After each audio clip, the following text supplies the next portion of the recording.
Hi, this is Wishup, and this is your card reading for the Aries new moon on March 27th, and it's happening at 11 p.m. So I'm doing this reading, and I'm going to throw in a little bit of geomancy. I actually have created a bunch of cards so I can do sort of an intro to geomancy, but I think it's going to take me a few videos to do that. It's going to require a few videos to cover it. And I'm just getting ready to go out of town for the weekend. So I'm going to have to do that next week. But I will throw in at least one figure today. So the way geomancy works, it's called geomancy after geo, the soil. So people would use sand. They would tap with sticks in the sand, or they would hit a drum head and cause things to bounce into shapes that they could then read. I think IFA practitioners do it with shells. So there are lots of ways to do it, and there are lots of resources online. One that I found really good was Serena Power's website, and I will put that in the description box because I thought it was terrific. Actually, you know what? I'll put that in the description box. I'll make sure and do it when I do my intro videos because then it really makes sense. But anyway, I will do one figure, and the way I do it is I roll dice and I use the evens and the odd numbers to get a figure. So I'm going to do that now, and that'll be kind of like our overarching oracle takeaway. Okay, so I have odd, even, even, odd. Okay. Interestingly, you might not like it, but this is going to be the card. Okay. Or at least I made a card. So let's flip the tarot cards first. This is my Hoi Polloi deck.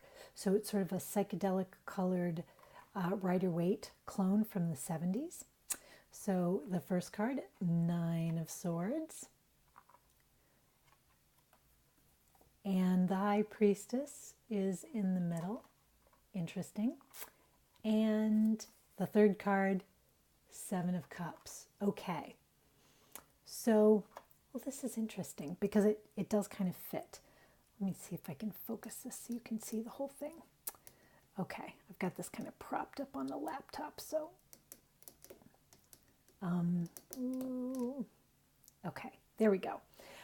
All right, so the Nine of Swords is actually Mercury in Gemini. So Mercury rules Gemini, but this is an overdose of thinking. And that thinking can, well, it creates anxiety and worry.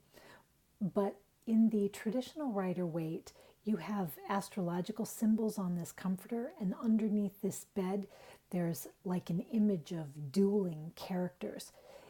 It's sort of like there are things haunting you from the past, perhaps, or dread haunting you for the future, and it's conflict that you're afraid of. You're afraid of conflicts, and they can either be ones you've been involved in or they're ones you're afraid you're heading towards, and it has you agitated.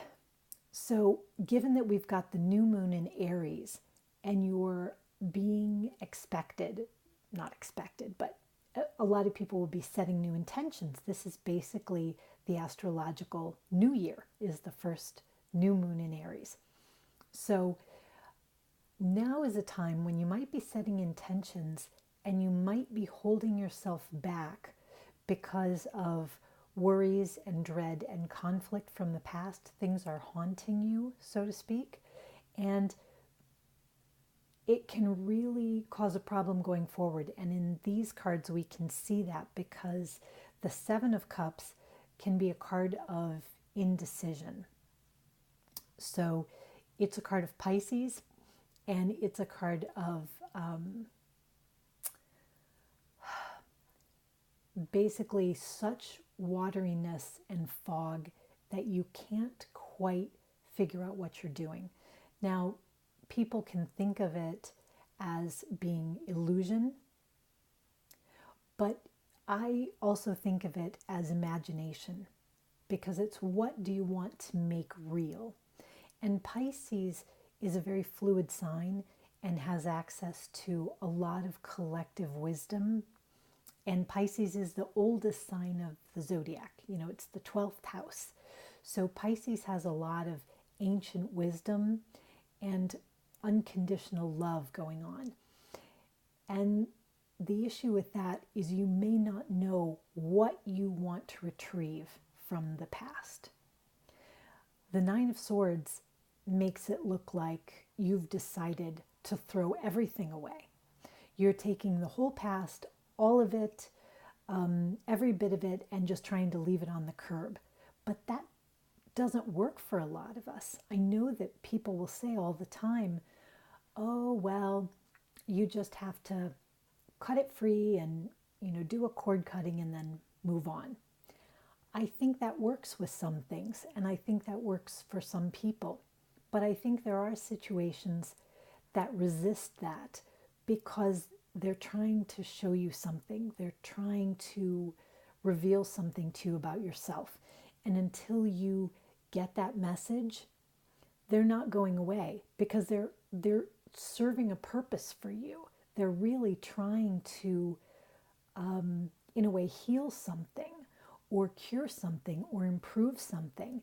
And they can't do it while you're sticking your fingers in your ears going la, la, la, la, la. Like if you look at this, it looks like a woman here in the Nine of Swords. She's covering her face and she doesn't want to see. She doesn't want to face whatever it is.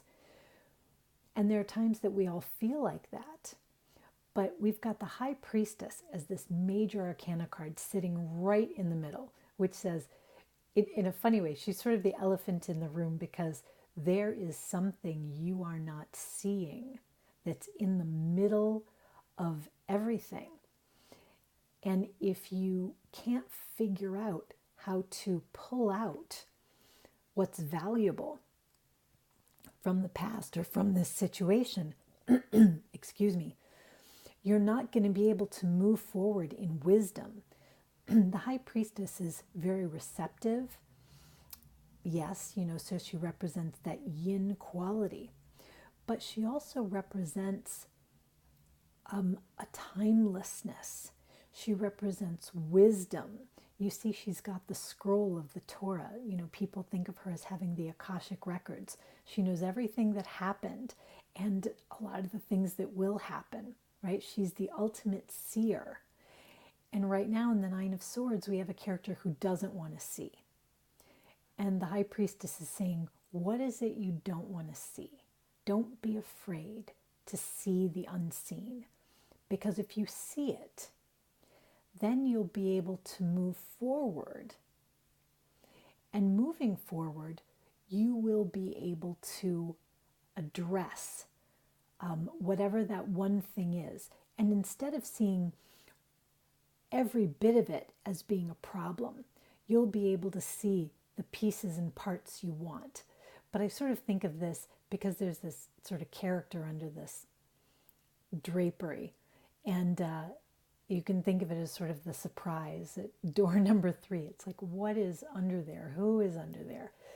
And you don't know. So there are surprises. There are things that are unknown.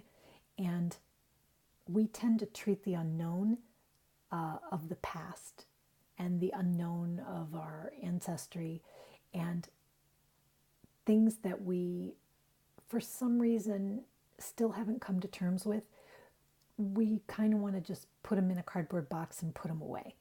Okay, give it a shot. If you haven't tried that yet, please try it. Give a shot to, a very sincere, heartfelt cord cutting of some kind and put it behind you and see if it stays, because it might. Maybe if you haven't tried that, you should.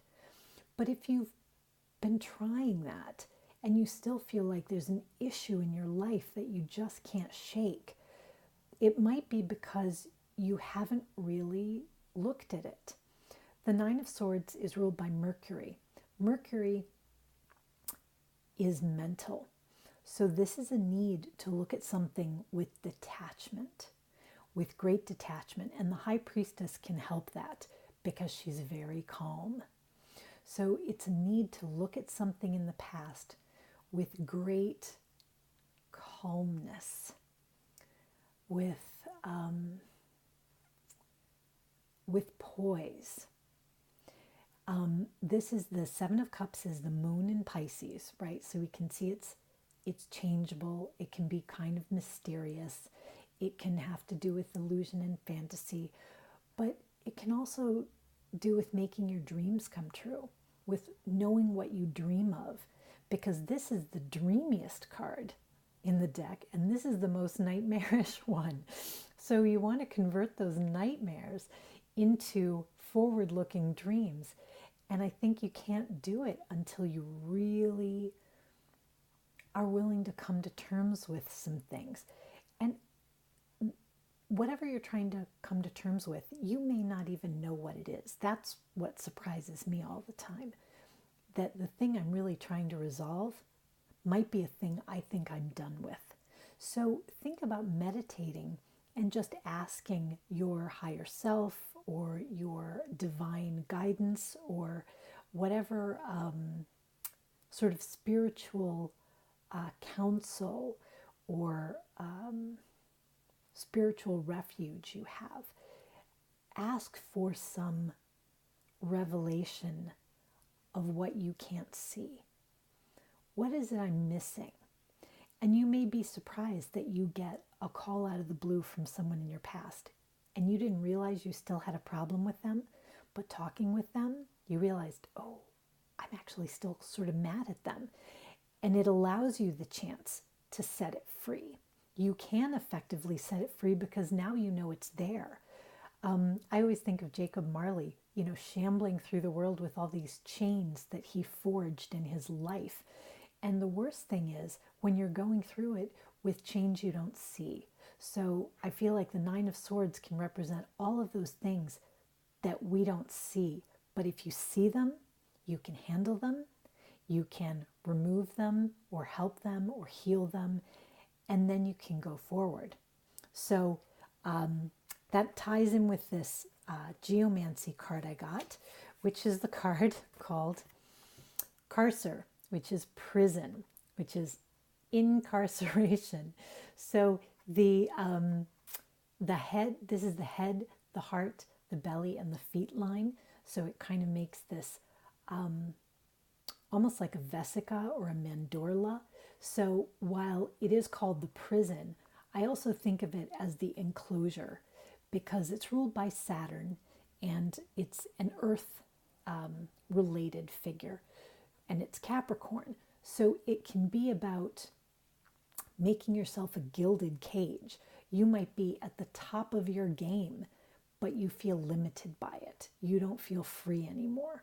In this case, related to these readings, it seems to me there's a prison of our own making of some kind, and it's keeping us confined, and it's unchanging, and it's going to require willpower and fortitude to get past it, because it's probably something, maybe it wouldn't even seem like a big deal to the rest of the world, but it's one of those things that's very important to each of us individually. So when you see this is stable. It's a stable figure, so it means it's long lasting. It's been going for a while. You can think of a prison, they're made of stone, they don't move. But ultimately what you want is your prison to become your temple. That's what you want. You don't want to feel like it's confining you. You want to feel like it's supporting you, like your life is supporting you. So in this case, I think it is still implying there's something secret, there's something unknown. And for all of us, our new steps forward are going to require that we figure out what the heck that is. So I'll do it on my side, and whatever you decide to do, enjoy the Aries new moon and rock on with your bad selves.